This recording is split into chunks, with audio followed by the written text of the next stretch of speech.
ఓం మహాగణాధిపతయే నమః. ఓం గురుభ్యో నమః. ఓం శ్రీమాత్రే నమః. పరమేశ్వర స్వరూపమైనటువంటి జ్యోతిష, వాస్తు మరియు ఇతర అనేకమైనటువంటి శాస్త్రములను మనకు అందించినటువంటి మహర్షులకి నమస్కారం. హయగ్రీవ హయగ్రీవ హయగ్రీవేతి యో వదేత్తస్య నిస్సరతే వాణీ జహ్నుకన్యా ప్రవాహవత్. అరుణాం కరుణాతరంగితాక్షీం ధృతపాశాంకుశపుష్పబాణచాపాం అనిమాదిభిరావృతాం మయూకైః అహమిత్యేవ విభావయే భవానీం. శ్రీమాత్రే నమః. ప్రేక్షకులకి ఆ లలితాంబిక అమ్మవారి యొక్క అనుగ్రహము మరియు ఆ పితృదేవతల యొక్క అనుగ్రహం పరిపూర్ణంగా కలగాలని మనస్ఫూర్తిగా కోరుకుంటూ మనం ఈరోజు 2024 సంవత్సరంలో ప్రధానంగా శని యొక్క సంచారం వల్ల ద్వాదశ రాశుల వారు ఎటువంటి జాగ్రత్తలు తీసుకోవాలి, అదేవిధంగా రాహు ప్రధానంగా మనకి మీన రాశిలో సంచరిస్తున్నందుకు కూడా ఎటువంటి జాగ్రత్తలు తీసుకోవాలి, కేతు కన్యారాశిలో సంచరిస్తున్నందుకు ఏ జాగ్రత్తలు తీసుకోవాలి అనే ముఖ్యమైనటువంటి అంశాలు, ముఖ్యంగా శని, అదేవిధంగా ఈ 3 గ్రహాల ప్రభావం ఈ 2024 మీద ఎటువంటి ప్రభావం చూపించబోతుంది దేశవ్యాప్తంగా అనేటువంటి విషయాలు మనం తెలుసుకుందాం. అదేవిధంగా ఏ పరిహార మార్గాలు చేసుకోవాలో కూడా నేను మీకు చెప్తాను. సింహలగ్నము, సింహరాశి. సింహం వారికి కనుక చూసుకున్నట్లయితే మీకు శని సప్తమ స్థానంలో సంచరిస్తున్నాడు. సో ఎప్పుడైతే సప్తమ స్థానంలో శని యొక్క సంచారం జరుగుతుందో ఇక్కడ ఇచ్చేటువంటి రిజల్ట్ ఏమిటి అంటే ఇది వృత్తి సంబంధించినటువంటి విషయాన్ని మార్పునిస్తుంది, వృత్తి సంబంధంగా అభివృద్ధినిస్తుంది, ప్లేస్ ఆఫ్ చేంజ్ని ఇస్తుంది. అంటే మీ వృత్తి సంబంధమైనటువంటి విషయాల్ని మార్పులను ఇస్తుంది శని. ఇక్కడ ఏమండి సప్తమంలో ఉన్నాడు కదండి, కేవలం వృత్తే ఇస్తుందా ఇంకేమైనా ఇస్తుందా అంటే సప్తమం అనేటువంటి జన్మజాతక చక్రంలో మార్పులకు స్థానం అండి.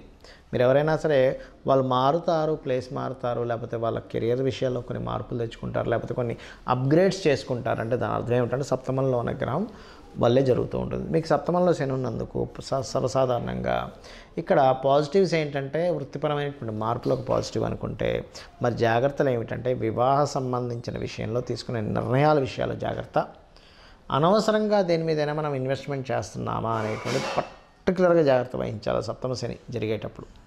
ఎందుకంటే సప్తమ శని అనవసరంగా సామాజికమైనటువంటి విషయాల్లో లేకపోతే విలాసాలకో కోరికల కోసమనో ఎక్కువగా వెచ్చించి అనవసరంగా ఇబ్బంది పడతారు. అంటే అలాగా చిన్న ఎగ్జాంపుల్ చెప్తాను చూడండి. ఆల్రెడీ వాళ్ళకు ఒక బిల్డింగో కారో ఉంది, ఇంకోటితో కోరిక పుడుతుంది. అంటే కోరిక తప్పు కాదనట్లేదు, క్యాలిక్యులేషన్ చేసుకోవడంలో తప్పు పడుతూ ఉంటుంది. ఏమవుతుంది, లేదు ఇంకో కార్ ఏదో తీసుకుంటే ఆల్రెడీ లోన్ నడుస్తూ ఉంటుంది, ఇంకొక లోన్ తీసుకుంటాడు. అంతట్లో వీళ్ళ వృత్తి వ్యాపారాల్లో ఎక్కడైనా కొంత ఇన్బ్యాలెన్స్ అయిందంటే ఇవి కట్టుకోలేక అది చేయలేక ఇది చేయలేక ఇబ్బంది పడుతూ ఉంటారు. కాబట్టి ఈ యొక్క విషయంలో పర్టికులర్గా జాగ్రత్త వహించాలి సింహం వారు. అలాగే ఈ సింహం వారికి 2వ స్థానంలో కేతు యొక్క సంచారం, అంటే శని నుంచి అష్టమంలో కేతు సంచారం, శని నుంచి ద్వితీయంలో రాహు సంచారం. అంటే ఈ శని ఈ రాహుకేతువులను ఎలా కంట్రోల్ చేస్తాడు, ఏ విషయాల మీద దీని ప్రభావం చూపిస్తూ ఉంటుంది అంటే ఇక్కడ పర్టికులర్గా మనం శని గురించి మాట్లాడుకుంటున్నాం కాబట్టి ఎవరికైనా మీరు మనీ ఇచ్చేటప్పుడు లేదా వ్యాపారాల్లో పెట్టేటప్పుడు కొంచెం జాగ్రత్తగా ఉండండి. అక్కడ దీని యొక్క కంట్రోల్ అనేటువంటిది చూపిస్తూ ఉంటుంది. అదేవిధంగా అష్టమ రాహు సంచారం జరిగేటప్పుడు పర్టికులర్గా మీరు ఏదైనా సరే చూడండి, ఒక్కోసారి మనం ఈ వాహనాల మీద వెళ్ళేటప్పుడు జాగ్రత్తగా వెళ్తూ ఉండాలి. ఎందుకంటే శని ఉన్న నక్షత్రాధిపతి అయినటువంటి రాహు అష్టమంలో ఉన్నాడు. అంటే శని యొక్క లింక్ ఇండైరెక్ట్గా డైరెక్ట్గా కనెక్టివిటీ అవుతూ ఉంటుంది. కాబట్టి ఈ యొక్క విషయాలు చూస్తూ ఉండాలి. అట్లాగే మరొక విషయం ఏంటంటే ఇక్కడ సామాజికమైనటువంటి విషయాల్లోని లేదా జీవిత భాగస్వామిని ఎంపిక చేసుకునే విషయంలోని, పార్ట్నర్స్ని ఎంపిక చేసుకునే విషయంలో, ఎందుకంటే సప్తమ స్థానం అనేటువంటిది సమాజ సంబంధించిన విషయాలు, పార్ట్నర్షిప్ సంబంధించిన విషయాలు, జీవిత భాగస్వామికి సంబంధించిన విషయాలను చెప్తూ ఉంటుంది. కాబట్టి ఈ యొక్క విషయాల్లో పర్టికులర్గా జాగ్రత్తగా ఉండండి. అదేవిధంగా కొన్ని మీడియేటింగ్స్ ద్వారా డబ్బులు వస్తుంటాయి శని అక్కడ ఉన్నప్పుడు, కాకపోతే కొంచెం స్లో అవుతుంటుంది. ఇక్కడ ఏమిటంటే ఫాస్ట్గా వస్తుందా స్లోగా వస్తుందా ఈజ్ మోస్ట్ ఇంపార్టెంట్. ఆ రకంగా చేసుకోండి. మరియు మీరు చేయవలసిన దేవత ఆరాధన పితృదేవత ఆరాధన మరియు దత్తాత్రేయుడి యొక్క ఆరాధన, జై గురుదత్త శ్రీ గురుదత్త అనే నామస్మరణ చేయండి, అన్ని విధాలా బాగుంటుంది. ఇప్పటివరకు మనం మీ రాశి వారికి ఏ జాగ్రత్తలు తీసుకోవాలో చెప్పాను. ఇప్పుడు కాలంలో ఈ యొక్క గ్రహాల యొక్క ప్రభావం కాలం మీద ఎటువంటి ప్రభావం చూపిస్తుంది అని చెప్పి చూసుకున్నట్లయితే ప్రధానంగా శని భగవానుడు మనకి శాస్త్రాల్లో బృహత్పరాశర హోరా శాస్త్రంలో కానీ వీటిల్లో చెప్పినటువంటి అంశం ఏమిటి అంటే శని భగవానుడు కనుక ప్రధానంగా ఎప్పుడైనా కానీ గుర్తుపెట్టుకోండి, ఈ యొక్క కుంభరాశుల్లో సంచరించేటప్పుడు అందులోని కుంభములో శతభిష నక్షత్రం ఉంటుంది, పూర్వాభాద్ర నక్షత్రం ఉంటుంది.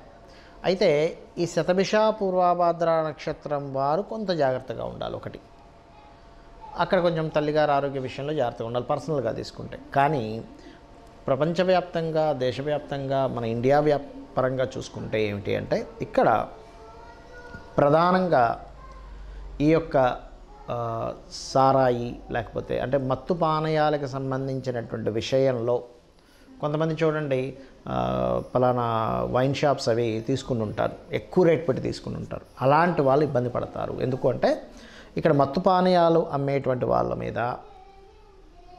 ఈ అంటే మత్తుని కలిగించేటువంటిది ఏదైతే ఉంటుందో గుర్తుపెట్టుకోండి, బండగా వీళ్ళకి ఇబ్బంది వస్తుంది. ఇది బాగా అర్థం చేసుకోండి. ఎందుకంటే చాలామంది తెలియక, అంటే నాకు తెలిసిన వాళ్ళు చాలామంది తెలియక ఏం చేస్తుంటారంటే, సరే నేను ఇదేదో ఇందులో నాకు ఇది లక్కీగా లాటరీ కనుక నేను ఇందులో వేస్తే నాకు గనక వస్తే నేను ఇంతకు అమ్ముకుంటాను, నాకు దీనివల్ల డబ్బులు వస్తాయి అనుకుంటారు. దీనివల్ల మీరు దెబ్బతింటారు. కాబట్టి పర్టికులర్గా ఈ యొక్క జోలికి వెళ్ళకపోవడమే మంచిది.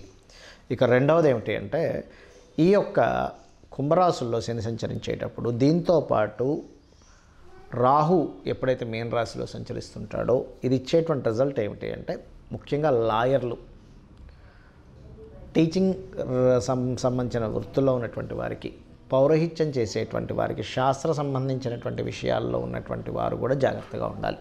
అంటే ఎందుకు అంటే ఈ రాహువు మాయ అంటారు. రాహువు మాయాకారకుడు. మనకి మీరు కనుక గమనించినట్లయితే కాలాన్ని నియంత్రించేవాడు రాహు. రాహువుకి మేఘము అనేటువంటి పేరుతో కూడా చెప్తారు. అంటే మేఘము, మబ్బుల్ని రాహుగా చెప్తూ ఉంటారు. సూర్యుడి యొక్క కిరణాలని కొంతసేపు ఆపేటువంటి శక్తి, అంటే భూమి మీదకి రాకుండా ఆపేటువంటి శక్తి మేఘాలకి ఉంటాయి. ఎందుకంటే మేఘం చూడండి మొత్తం దట్టంగా మేఘాలు అలుముకున్నాయనుకోండి, సూర్యకిరణాలు కూడా రావు, అంటే కొంత లైటింగ్ మాత్రమే వస్తుంది. అందుకే మనకి రామాయణ మహాభారతాల్లో కూడా మేఘనాథుడు, రావణాసురుడు యొక్క తమ్ముడు మేఘనాథుడు ఒకరోజు విజృంభిస్తుంటే అంతటి బలపరాక్రములైనటువంటి దైవస్వరూపం, రుద్రస్వరూపుడైనటువంటి ఆంజనేయ స్వామి కూడా ఈరోజు మనది కాదు, ఈరోజు మనం ఇక్కడి నుంచి వెళ్ళిపోదాం అని చెప్పని అతను అక్కడి నుంచి వైదొలగడం జరుగుతుంది.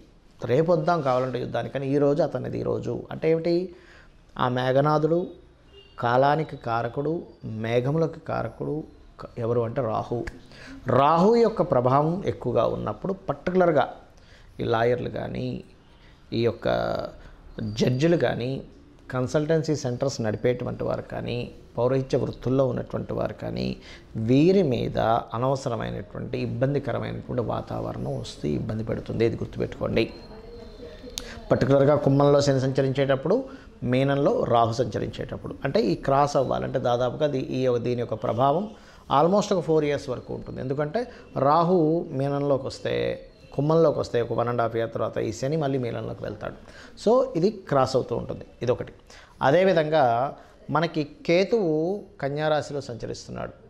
కన్యారాశి కేతువు ఏం చెప్తుంది, బృహత్పరాశర హోరాశాస్త్రం ఏం చెప్తుంది అంటే కన్యారాశిలో కేతు సంచారము రాజులకి ఇబ్బంది అని చెప్తుంది. అంటే ఏంటి, ఇప్పుడు ఆల్రెడీ పరిపాలిస్తున్నటువంటి రాజులు ఎవరైతే ఉంటారో వాళ్ళకి ఇబ్బంది. అంటే ఎటువంటి ఇబ్బందులు అండి, వాళ్ళ యొక్క ఏదైతే పరిపాలిస్తుంటే వాళ్ళ యొక్క రాజ్యం కోల్పోవడం.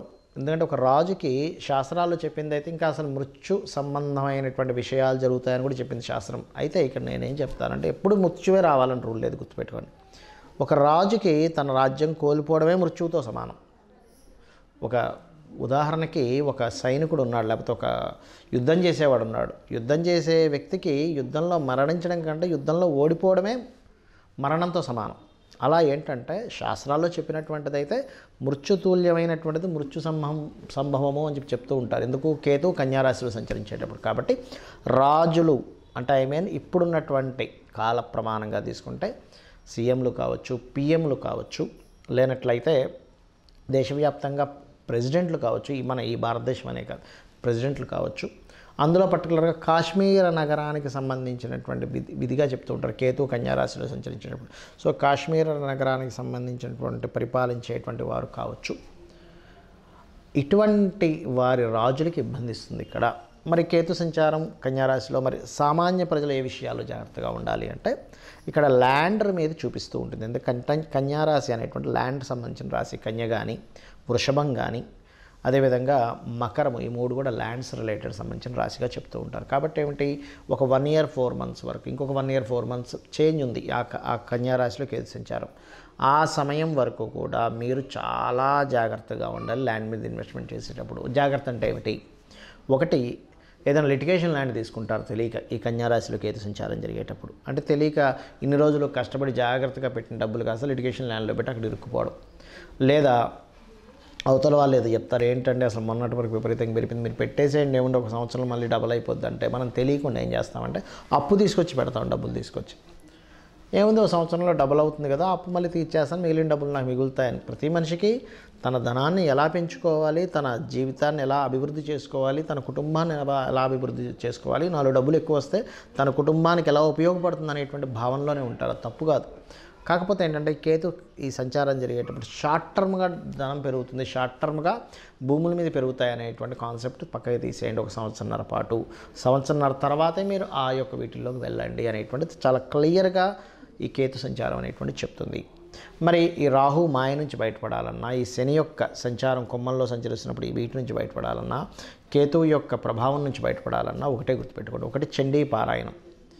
కలియుగంలో కలౌ చండీ వినాయక అంటారు. అంటే గణపతి యొక్క ఆరాధన, చండీ యొక్క ఆరాధన అద్భుతమైన ఫలితాలు ఇస్తుంది. ముఖ్యంగా కుంభరాశిలో శని సంచారం చండీ పారాయణం చేయడం ద్వారా, మీన రాశిలో రాహు యొక్క సంచారం వల్ల పితృదేవతలకి చేయడము మరియు దుర్గా ఆరాధన ద్వారా, అదేవిధంగా కన్యారాశిలో ఉండేటువంటి కేతువు యొక్క సంచారం వల్ల, నేను మీకు ల్యాండ్ సంబంధించి చెప్పాను. ఇప్పుడు కొంతమందికి అదే వృత్తిగా ఉంటుంది. అంటే అలాగా వ్యవసాయం చేసే రైతులకి ల్యాండ్ మీదే పని ఉంటుంది, రియల్ ఎస్టేట్ వాళ్ళకి ల్యాండ్తోనే పని ఉంటుంది. రియల్ ఎస్టేట్ కంపెనీయే డైరెక్ట్ అక్కర్లేదు, చిన్న చిన్న వాళ్ళు ఉంటారు మీడియేటింగ్ చేసేటువంటి వాళ్ళు నెలకు 1-2 ప్లాట్లు అమ్ముకొని వాళ్ళ జీవితాన్ని సాగించుకుంటూ ఉంటారు. అటువంటి వారు ప్రత్యేకంగా మీ యొక్క వృత్తుల్లో అద్భుతంగా సాగాలి అంటే గణపతిని ఆరాధించండి. అప్పుడు దానివల్ల ఏమవుతుందంటే మీరు మీ యొక్క జీవితంలో ఎక్కడో స్ట్రక్ అవ్వకుండా చక్కగా మీరు ముందుకు వెళ్ళగలుగుతారు. శ్రీమాత్రే నమః.